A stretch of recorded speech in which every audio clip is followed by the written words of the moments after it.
How you doing, everybody, and welcome back to Lambeau Field here, where we're clearing out the parking lot with a street sweeper as the Packers sweep, like that, past the Bills 34-7 today, an overmatched Bills team that did hang tough in the first half. 13-7, the Packers had the lead at the break, and then Mike McCarthy went off on them in the locker room to make it clear he was not happy with their performance in the second quarter when the offense managed just 11 yards.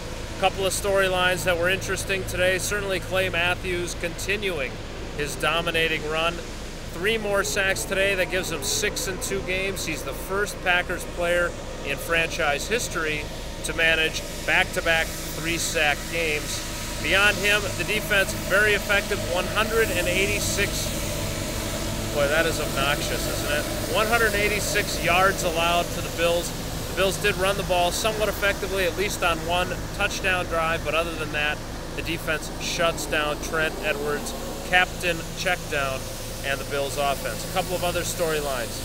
Jermichael Finley gets on track. Still the same number of catches he had last week, but 103 yards. Aaron Rodgers gets back into the swing of things after what he called a terrible performance in Philadelphia. He was 11 for 13 in the second half. A 152.7 passer rating for the second half, 2 touchdowns plus a touchdown run.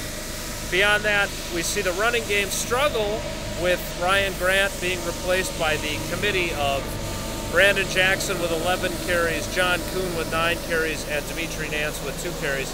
But I've saved the big story for last year, and that is Chad Clifton is benched as the left tackle now, whether or not it was because of his knee problems that he had during the week and cost him 2 days of practice, or it was just poor performance.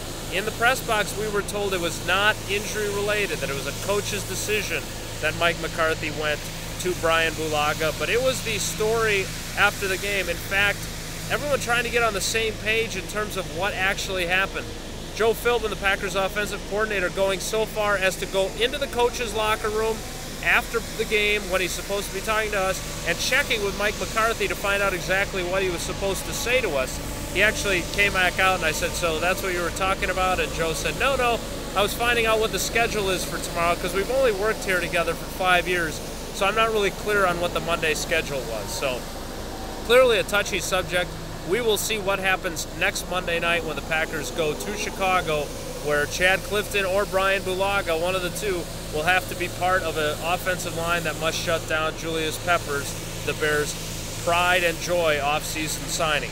The Packers 2-0, the Bears 2-0, Monday Night Football a week from Monday.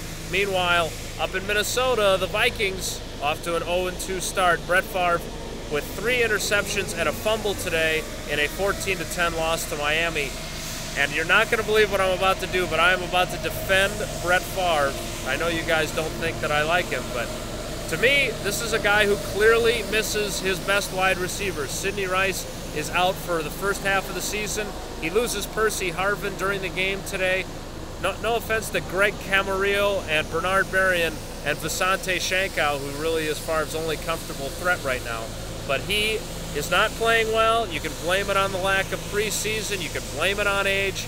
But I think at least a significant component of that is that he doesn't feel good about the guys he has to throw the football to.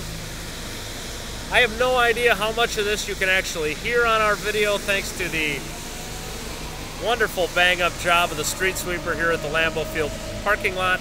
We're going to do a Wildy's mailbox or 2 this week. I know I've been promising them. We're way overdue, so send your questions either via email, jwildy@espnwisconsin.com, or via Twitter if you can do it in 140 characters or less. My Twitter handle is JasonJWildy.